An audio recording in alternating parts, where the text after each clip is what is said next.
training of the newly hired employees. My name is Julie Zhao. I'm John Francisco. Ivan Ray Haliarda. It's Angelica Lucas. I'm Magana Maripitahin. And we are the Vanguard. Training New Hires Introduction and Presentation Overview. Our presentation is divided in 3 parts. The first part of our presentation, we will be talking about the introduction and overview of our topic, why it's a human resource management issue, and the details as it relates to human resource management issue. On the second part of our presentation, we will be discussing about the qualities of a good mentor and rationale, organizational responsibilities for training, orientations for new nurses hired into acute care settings, and of course, the performance assessment of a success criteria of a new hire. And the last part, of course, is the summary. Finally, we are now on the most exciting part, the last part of the hiring process, which is to train the newly hired employees.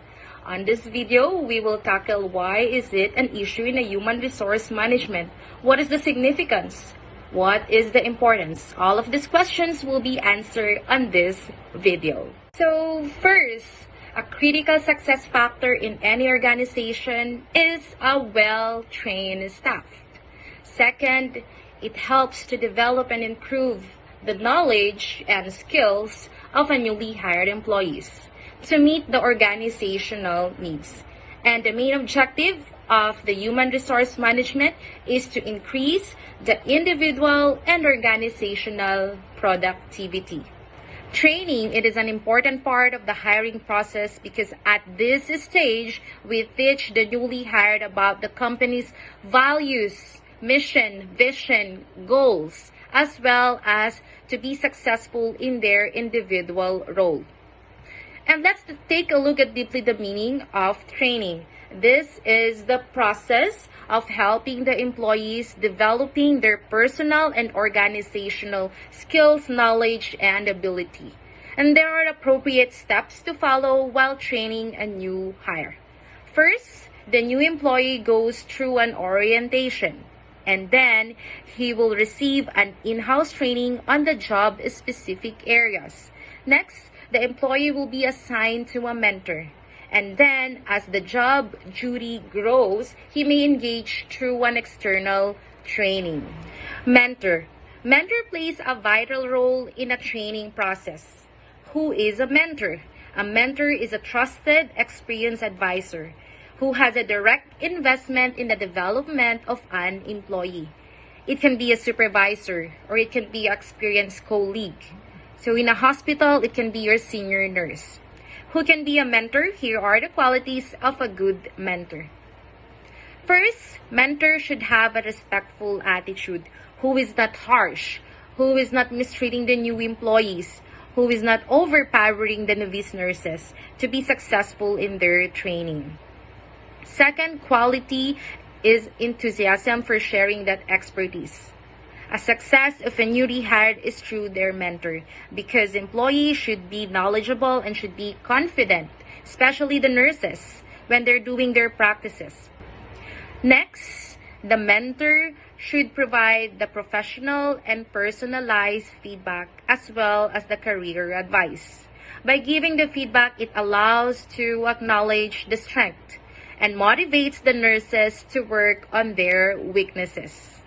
Next, the mentor should allow the mentees to find solution on their own, teaching the nurses to be independent. With this, the mentor should help the mentees to develop their knowledge with more experience than depending on others. Next is being patient. This is really very important quality of a good mentor. A person who is able to remain calm and not being annoyed. Mentor needs to be patient because often the mentee needs to spend time talking with them, asking a lot of questions. It can be challenging. Next is being an active listener. The mentor is willing to answer those questions. The mentor should commit his and herself and build trust with the new employees. Those are the qualities of a good mentor. Do you think you can be a good mentor? So we will discuss about organizational responsibilities for training new nurses. The first one is safety orientation. It's critical to include safety in the orientation process for new employees before they begin working whenever possible. This will not only show them how to perform their duties securely, but it will also demonstrate to them how seriously you consider their safety. An easier and more complete orientation can be achieved by a checklist. Additionally, you can use the checklist as documentation for employee training, which is one of your needs, and keep it on file. There are many orientation topics you can address, but every orientation must include the following. First is rights and responsibilities. Everybody has a right to a safe workplace and responsibility to contribute to its maintenance. It's critical for new hires to comprehend their legal rights and obligations as well as the rights and obligations of their managers and employers. Second is workplace hazards. Workers must be aware of dangers so that they can notify their supervisor or employer if there are harmful situations that must be corrected. It's critical to recognize all workplace risks, even those that appear obvious. Describe any process or precautions you've taken to reduce the risk as well. The third one is safe work procedures. Your workplace most likely has duties that necessitate specific safe work procedures like collecting up discarded needles.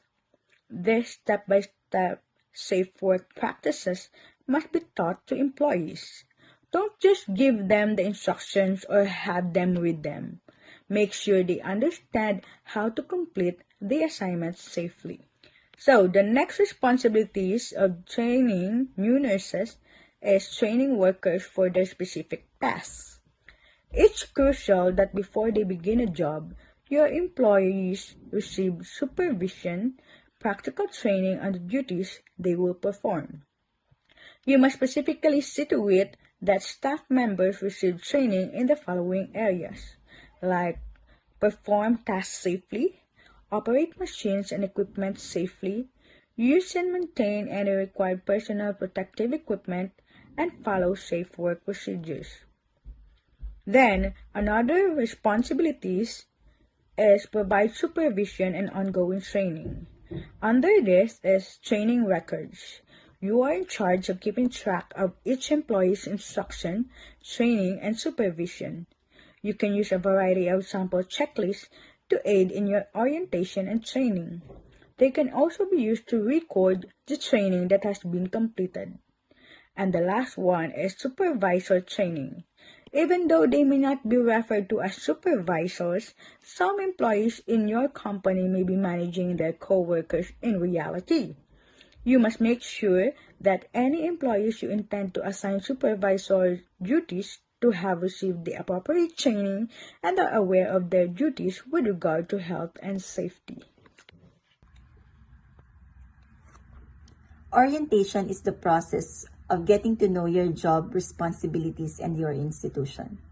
According to the Canadian Centre for Occupational Health and Safety, it is the process of introducing new, inexperienced, and transferred workers to the organization, their supervisors, co-workers, work areas and jobs, and especially to health and safety.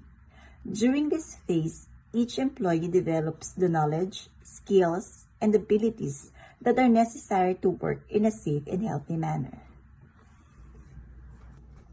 They are the essentials of nursing orientation hired in an acute care setting, which are preparation, incorporation, goal-directed precepting, direct and timely two-way feedback, and ongoing support. First is preparation. To provide a successful nursing orientation, it is important to develop a curriculum and prepare and train capable trainers. In this stage, it is important to understand that not all expert clinical nurses are effective trainers. They should be selected with their capability to teach and evaluate new staff members. A trainer workshop with modules on adult learning and providing feedback can be very helpful in preparing trainers to orient newly hired registered nurses. Then, incorporation of the new staff members to the team should be done as early as possible. It could be done through touring the environment, introducing team members by name and role, encouraging having breaks with the new members, and even checking in on a daily basis could help them feel that they are welcome and part of the team. Goal-directed precepting or training. According to Benner's From Novice to Expert model, an effective approach to training new staff nurses is to start with the basic competencies and move toward more complex procedures as the weeks go by. Evaluation forms with the suggested behaviors for each week are an efficient way to track progress and guide patient selection. For the direct and timely two-way feedback would require both the trainer and the new staff nurses' feedback on their progress. Feedback should be honest but encouraging, with concrete suggestions for improvement. Timely and effective feedback will enhance the learning experience and increase the new nurses' confidence. Lastly, ongoing support. The support should not stop at the end of the orientation period. Nurse managers should make plans for the future support of the new staff nurses. Routine evaluation and documentation should be reviewed to further support the performances of the employees. Involvement in shared governance councils and unit projects will support retention and longevity of new staff nurses. Participation in unit activities and continuous learning are key to engagement and prevention of burnout. Performance assessment of success criteria for a new hire. Performance assessment is necessary to determine if newly hired employee is meeting, exceeding, or failing to meet expectations. There are factors to consider in determining and identifying a successful newly hired employee. First, adaptability. A newly hired employee is successful if he works on or explore a wide range of tasks. He is not afraid to go out of his comfort zone, try new things, and learn quickly. Second, innovation and creativity. A newly hired employee is successful if he has the ability to generate new ideas and approaches in solving problems. Third, communication skills. A newly hired employee is successful if he delivers his thoughts and ideas respectively through speaking and writing to build a great relationship with others. Fourth, collaboration teamwork. A newly hired employee is successful if he has the ability to communicate with his co-workers in a respectful manner and adapt easily to many situations. Fifth, problem solving. A newly hired employee is successful if he has a knack for working with others to find solutions to problems. 6. Their interest in learning. A newly hired employee is successful if he exhibits interest in learning or an aversion to it. Others may struggle to catch with learning a new role, but how they respond is the most important indicator of whether or not they will remain at the company. 7. Work ethics.